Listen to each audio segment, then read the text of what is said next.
Because they look like sluts and whores. Porn is just a substitute to distract yourself. How dare someone criticize me? How dare you? Wanking it off and sedating yourself into nothingness.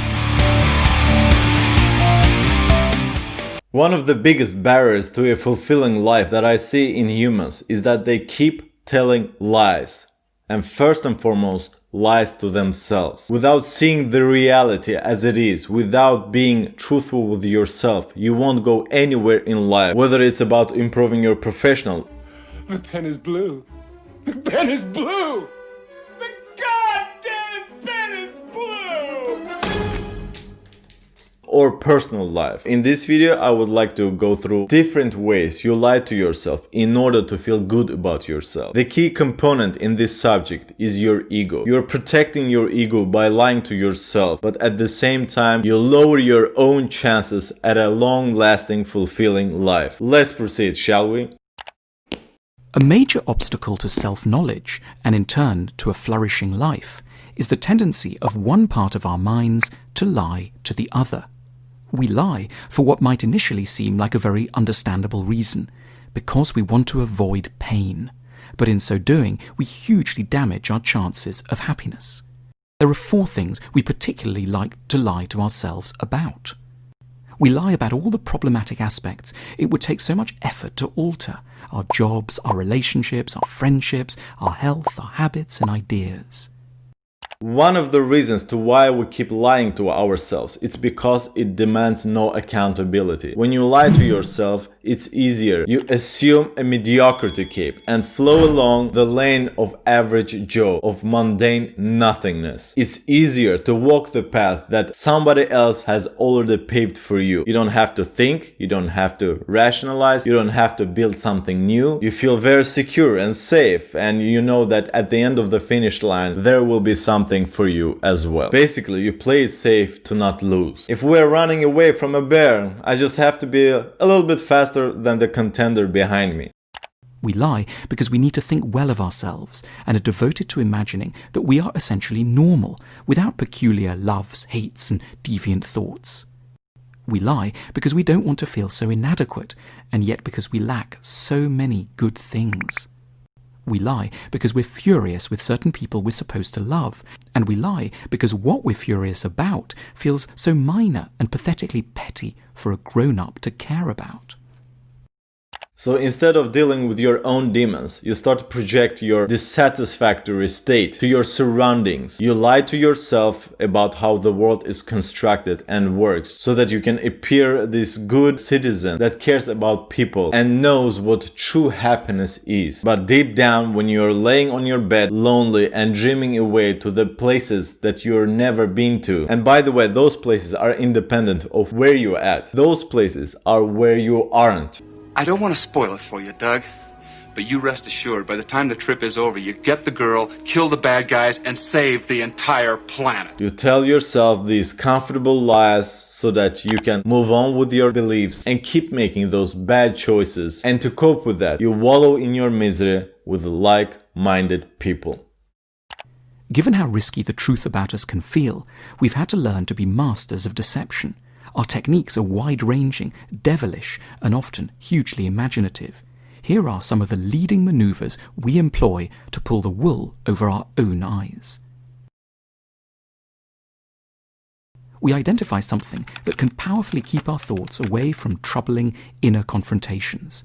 Online pornography is a favourite, the news another, alcohol a third, work a fourth. We don't so much like these elements in and of themselves. We like them for their ability to keep us away from what we fear.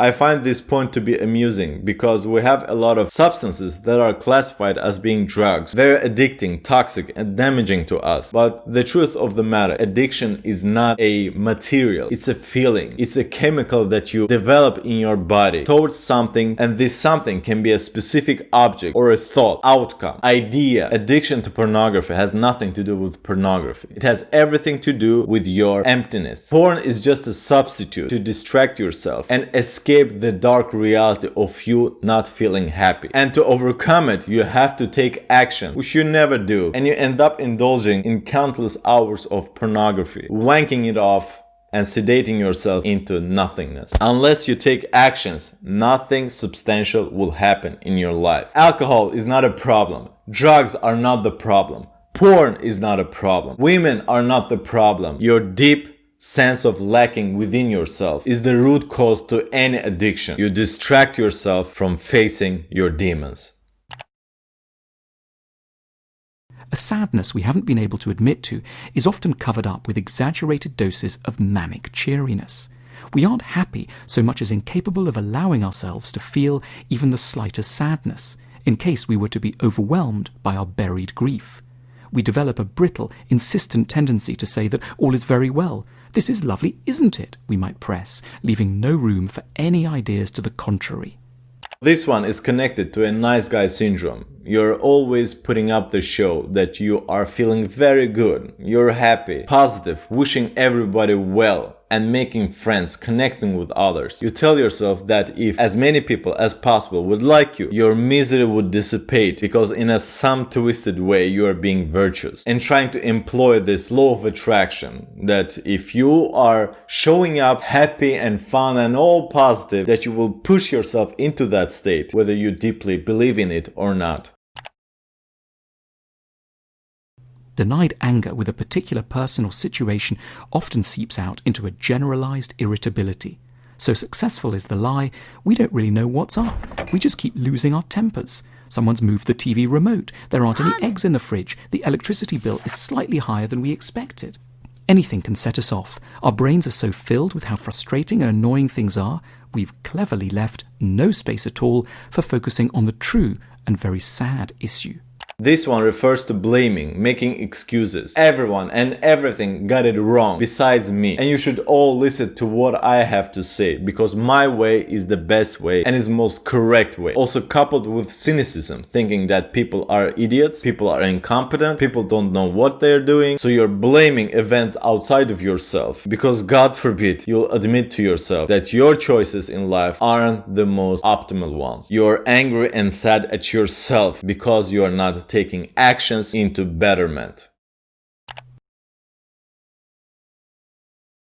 We tell ourselves that we simply don't care about something, love or politics, career success or intellectual life, that beautiful student or the house we can't afford, and we are very emphatic about our lack of interest and complete disdain. We go to great lengths to make it very clear to others and ourselves how absolutely unconcerned we are.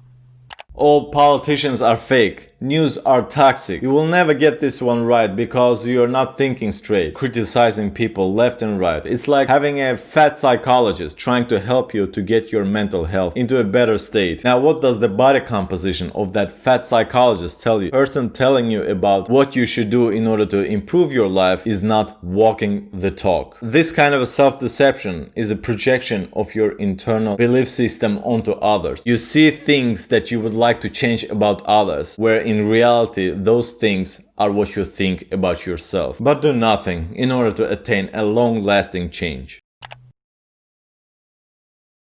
We grow censorious and deeply disapproving of certain kinds of behaviour and people. What we don't admit is that we're so full of condemnation only because we need to ward off awareness that a part of us, in fact, really likes the condemned element. We attack certain sexual tastes as utterly deviant and beyond the pale, precisely because we half know that we share them somewhere inside ourselves. So we're delighted when particular people are arrested or shamed in the press. What they did was utterly awful, we insist, our outrage shielding us from any risk of spotting the connection between them and us. This one is a good one. It's like slut shaming. Women who are hating on other very beautiful and young females because they look like sluts and whores. But in reality, they understand that those young females are very attractive to the opposite sex and they would like to trade their places with them in a heartbeat. There's a special kind of a conflict going on within yourself. One part being primal, wanting to pursue your deepest instincts and desires. The other being civilized, trying to play the good citizen role, acting according to norms, social contracts, rules, not being as decadent and devious as others are. Stop telling lies, be what you are meant to be. When there's unwelcome news, we may resort to a highly successful diversionary tactic, taking offence. A colleague tries to give us a bit of feedback. Instantly we accuse them of rudeness, arrogance, and a sense of entitlement. A partner points something out. We get furious that they're piling pressures on us at a difficult point. Feeling offended takes up all our attention. It muddies the waters. We no longer have to pay attention to information that is at heart correct, but challenging.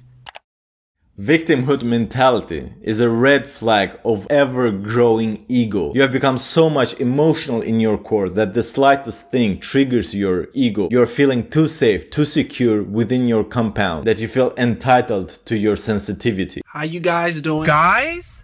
There are women in the audience as well. You have had it too good for too long. A fragile ego is a very dangerous state. It blocks you from new perspective of the world, of how things are. You are not susceptible to new ideas, to new knowledge, to new skills. How dare someone criticize me? How dare you? I am as great as I am. That entitlement stagnates you, hinders your growth, and doesn't let you spread your wings.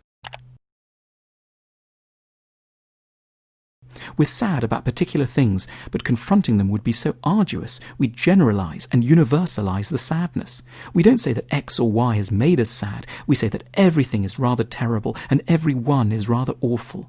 We spread the pain in order that its particular specific causes can no longer be the focus of attention. Our sadness gets, to put it metaphorically, lost in the crowd.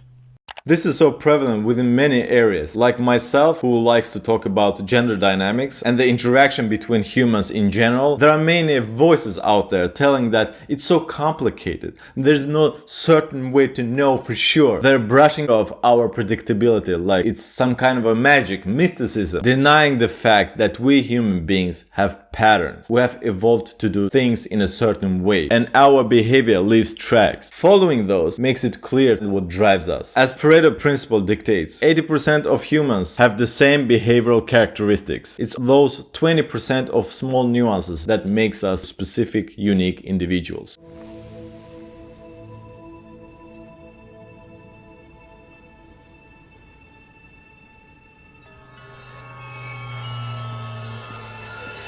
Stop lying to yourself that there's no certain way to predict somebody else's or your own next steps. There's always a silver lining. Why is lying to ourselves a problem? We need to tell ourselves the truth when we can, for the simple reason that we often pay a very high price for the short-term calm of our lies. We miss key opportunities for growth and learning. We're not very nice to be around. We develop harmful systems. And not least, the truth will out. When we don't let it emerge, it has a tendency to reveal itself through involuntary, often physical symptoms. We become insomniac or impotent, an eyelid starts twitching, we acquire a stutter, we scream in our sleep, we lose energy, we fall into depression. We owe it to ourselves to dare to start to confront our real nature.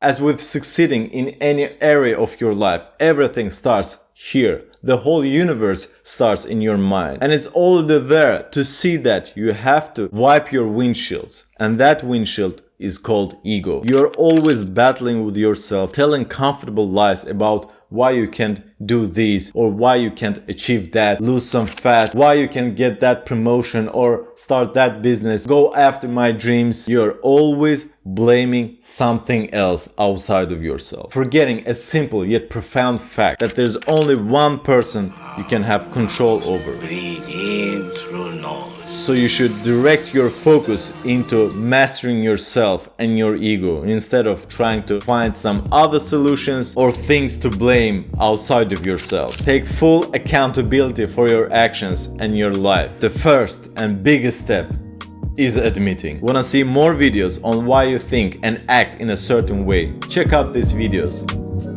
But for now, Hossein out.